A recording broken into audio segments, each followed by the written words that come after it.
no problems surrounding calling men in. I have many admirers, which is flattering of course, but they're all the wrong men.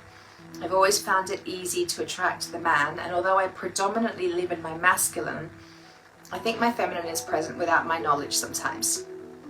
When I say I attract the wrong men, these are mostly emotionally unavailable or sex crazed and dishonest. I find myself taking on the caretaker's role. I know where that role stems from, and I have done the work to be comfortable in saying no to those admirers that are less suited. But they still come. What's my blocker? Why only damaged guys? It's like I have a sign on my head that says, I've been lost too. I'm here for you to confuse. I guess that's more a statement than a question, but I want to write it down for thoughts and feedback. Yeah. All right, really good, Carrie. Really, really good question.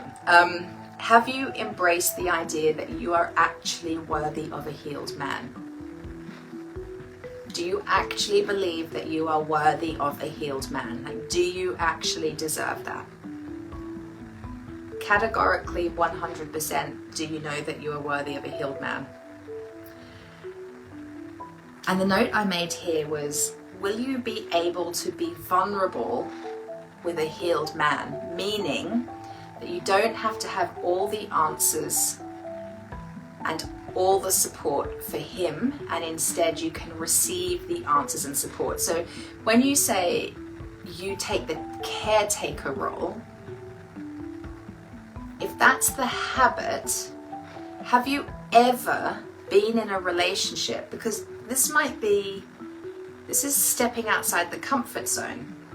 If you've never been in a relationship with an empowered man that has had the capacity for you and the ability to support you and take care of you and allow you to be vulnerable and not be threatened by or scared of your big emotions, or when you're not like fully confident, all singing, all dancing. Like, have you ever been with a man where you could show up like that? Because here's what I wrote down. Does it seem weak to you to essentially roles reverse, like for you to be the one that's taken care of instead of the caretaker? Does that make sense? If it seems weak to you to be the one that's taken care of, I invite you to notice that that's the disempowered masculine. The disempowered masculine thinks it's weak to be vulnerable. Yeah? Could you surrender and be vulnerable? That's the empowered feminine. Can you feel the difference?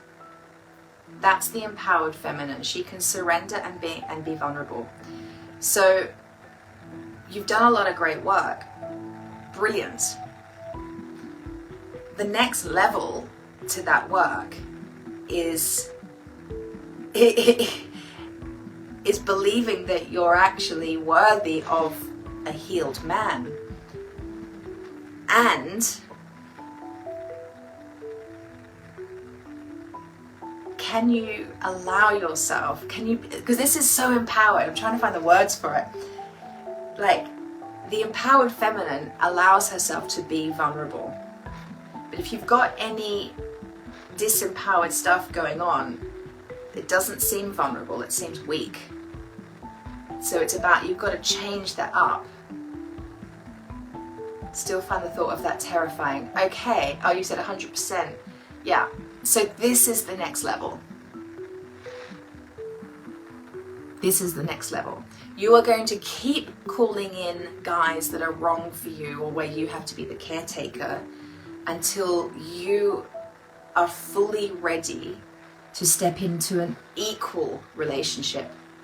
By equal, that means he gets to be vulnerable sometimes and need you, and you get to be vulnerable sometimes and need him.